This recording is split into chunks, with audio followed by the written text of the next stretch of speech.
अप्रत्याशित लोकतांत्रिक प्रक्रिया में एक अप्रत्याशित घटना घटित हो रही है। भारतीय जनता पार्टी की एक छवि बनी है कि चुनाव कोई भी जीते, सरकार यही लोग बनाएंगे।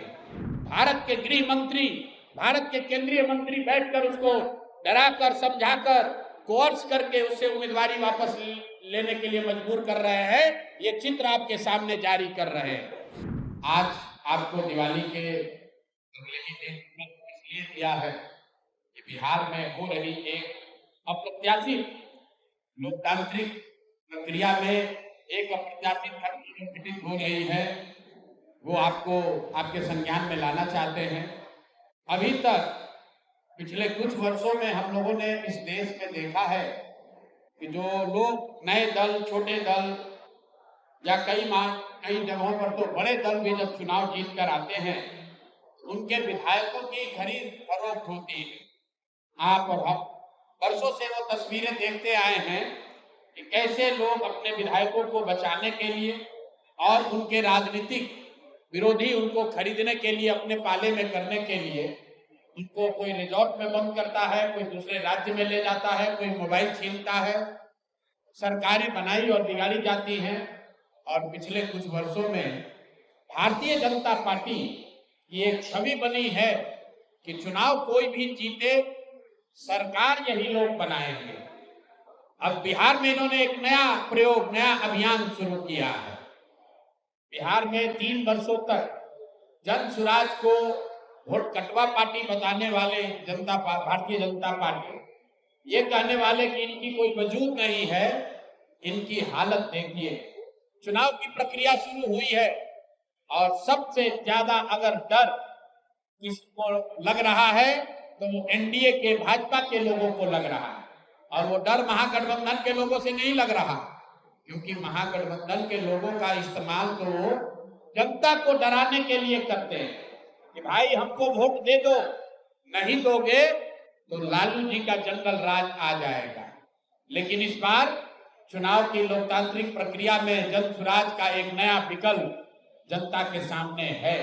और जो बात में पिछले 2 वर्ष से गांव-गांव जाकर मैंने बताया है कि जन सुराज का सबसे बड़ा असर ये है, सबसे बड़ा योगदान ये है कि 30 वर्षों से चल रही बंधुआ मजदूरी, लोगों की मजबूरी, जहां लालू जी के डर से भाजपा नीतीश और भाजपा के डर से लालू जी को आपको वोट देना पड़ता है, उस राजनीतिक बंधुआ मजदूरी को खत्म करने का रास्ते का नाम है जन सुराज। और इसकी बानगी आप देखिए, यहाँ का एक क्षेत्र, अभी आपने खबर सुनी होगी कि पिछले 4-5 दिनों में 3 जन सुराज के घोषित उम्मीदवार जिन्होंने नामांकन किया या जो लोग नामांकन करने गए, उन लोगों को नामांकन नहीं करने दिया गया, या नामांकन किया तो उससे उनका नामांकन विड्रॉ कराया गया। अब कुछ लोग इसको ये चर्चा कर रहे हैं कि लगता है कि जन सुराज के लोग डर रहे हैं। तो अब कौन डर रहा है, इसको दिखाने के लिए आपके पास यहाँ आज मैंने प्रेस वार्ता बुलाई है। पहला केस है दानापुर का। दानापुर में महागठबंधन की ओर से एक सज्जन जो चुनाव लड़ते हैं, उनकी छवि एक बड़े बाहुबली अपराधी प्रवृत्ति के नेता के तौर पर है, जो अभी जेल में है। और फिर भी वहां भाजपा जब लड़ती है तो इनके पास बताने के लिए कुछ नहीं है, सिर्फ ये डराते हैं कि भाई हमको वोट दे दो, नहीं तो जो सज्जन राजद से जीतते हैं वो आ जाएंगे, आपका जीना हराम कर देंगे। तो इस बार दानापुर की जनता ने यह तय किया था कि भैया उनसे डर के हम लोग भाजपा को वोट नहीं देना चाहते। और दानापुर के सारे व्यवसायी एक साथ बैठकर उन्होंने ये तय किया, भाई कोई भी जीतता है, सबसे ज्यादा खामियाजा, सबसे ज्यादा दिक्कत दानापुर में बिजनेस व्यापार करने वाले लोगों को होती है। यहाँ के जो दोनों ओर के बाहुबली नेता हैं वो उनको परेशान करते हैं। तो वहां के लोग यहाँ आए, मेरे साथ उनकी 3 राउंड 4 राउंड बैठकें हुई और सब ने मिलकर अपने में से, आपस में से एक राजनीतिक व्यक्ति जो वहां पर व्यवसायी भी है, उनका नाम अखिलेश है, उसे बोलचाल की भाषा में उनका नाम मुटुर साहब है। वो लोग आए और पूरे समाज ने मिलकर ये तय किया कि मुटुर शाह जी को भैया आप टिकट दीजिए। तो हम लोग इन रीतलाल यादव के डर से भाजपा को और भाजपा के डर से रीतलाल यादव को जो वोट देने की व्यवस्था बनी है, इससे हम लोग निकल सके। रीतलाल यादव जी को टिकट पार्टी ने दिया। रीतलाल यादव जी जब यहां से गए हैं टिकट लेकर, मैं आपको उसका चित्र जारी कर रहा हूं। ये रीतलाल मुटुर शाह का, ये मुटुर शाह है जो मनोज भारती जी के हाथ से यहां से सिंबल लेकर गए।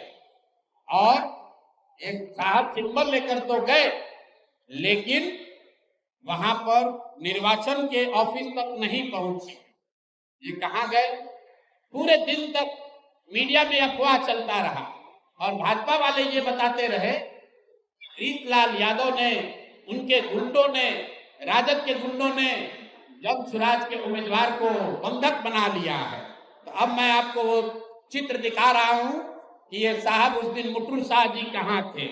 ये देखिए, ये हैं भारत के गृह मंत्री, ये भारत के गृह मंत्री हैं अमित शाह। अमित शाह जी हैं भारत के गृह मंत्री और साथ में है धर्मेंद्र प्रधान जो भारत सरकार के मंत्री हैं और भाजपा के यहाँ चुनाव के अधिकारी हैं, प्रभारी हैं। देखिए आप लोग, आचार संहिता की बात होती है, वोटरों को डराने खरीदने पर आचार संहिता लागू है, लेकिन सामने का जो उम्मीदवार है उसको भारत के गृह मंत्री अपने साथ खड़ा किए हुए हैं, पूरे दिन बैठाए हुए हैं ताकि वो नामांकन भी न कर सके। ये है भाजपा के चाल चरित्र चेहरा। ये देखिए भाजपा का चाल चरित्र चेहरा। और बता रहे हैं ट्विटर पर बैठ के कि जनसुराज के उम्मीदवार भाग रहे हैं।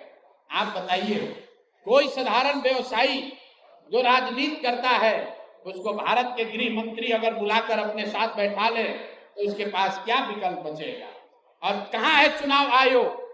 एक वोटर को आप पैसा देते हुए, डराते हुए अगर दिख जाए तो आप पर इल्जाम लगता है कि आपने आचार संहिता का उल्लंघन किया।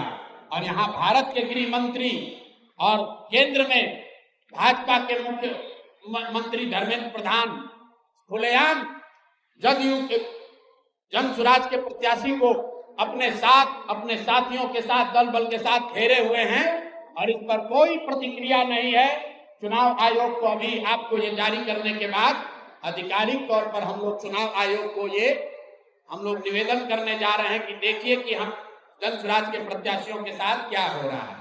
ये जनसुराज के प्रत्याशी के साथ नहीं हो रहा है, ये वो डर है, वो राजनीतिक बंधुआ मजदूरी जो खत्म करने का रास्ता जनसुराज ने बनाया है, उससे छटपटाहट जो पैदा हुई है उसी का नतीजा है।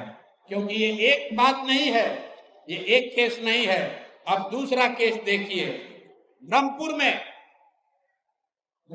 शाहपुर विधान बक्सर लोकसभा क्षेत्र के ब्रह्मपुर में, वहां से दूसरे लोजपा के बहुत बड़े बाहुबली नेता हुलास पांडे जी चुनाव लड़ रहे हैं। जरा सुनिए ये लोग कैसा कैसा राजनीति करते हैं। बिहार में स्वच्छता की बात कर रहे हैं। एनडीए का उम्मीदवार कौन है? लोजपा के हुलास पांडे। इसकी छवि क्या है वो आप हमसे बेहतर जानते हैं। वहां से ये जनसुराज के प्रत्याशी हैं डॉक्टर सत्य प्रकाश तिवारी। देख लीजिए, पटना में बहुत बड़ा नेत्र अस्पताल चलाते हैं और इनका चेहरा देख लीजिए कि एक दबाव में इन्होंने टिकट लिया है कि खुशी खुशी लिया है। ये देख लीजिए, इन्होंने जनसुराज का टिकट लिया, जनसुराज ने इनको उम्मीदवार बनाया। 3 दिनों तक इन्होंने सक्रियता से वहां प्रचार किया, लेकिन कल जब नामांकन वापस लेने की अंतिम दिन थी, कल अंतिम तारीख था, परसों रात तक ये साहब अभियान में लगे हुए थे, प्रचार कर रहे थे और कल सुबह में अचानक से भाई साहब ने अपना उम्मीदवारी, अपना नामांकन वापस लिया है। और वापस लेने के पीछे का चित्र देख लीजिए। उन्होंने एक चित्र जारी किया है कि जहां पर डॉक्टर साहब अपना नामांकन वापस ले रहे हैं। हम चित्र जारी कर रहे हैं, देखिए धर्मेंद्र प्रधान हैं और यही डॉक्टर सत्य प्रकाश तिवारी हैं। इनके घर पर बैठ के इनको देखिए क्या किया जा रहा है। आपने भारत के लोकतांत्रिक इतिहास में ये नहीं देखा होगा कि चुनाव घोषित होने के बाद जो उम्मीदवार है, आधिकारिक तौर पे जो उम्मीदवार है, उससे पार्टी का कार्यकर्ता नहीं, लोकल नेतृत्व नहीं, भाजपा के केंद्र में मंत्री धर्मेंद्र प्रधान है। ये देखिए हाथ मिला रहे हैं भाई साहब, इस डॉक्टर के घर पर बैठ के इसको दबाव देकर जबरदस्ती इनसे चुनाव में इनका नामांकन वापस लिया गया है।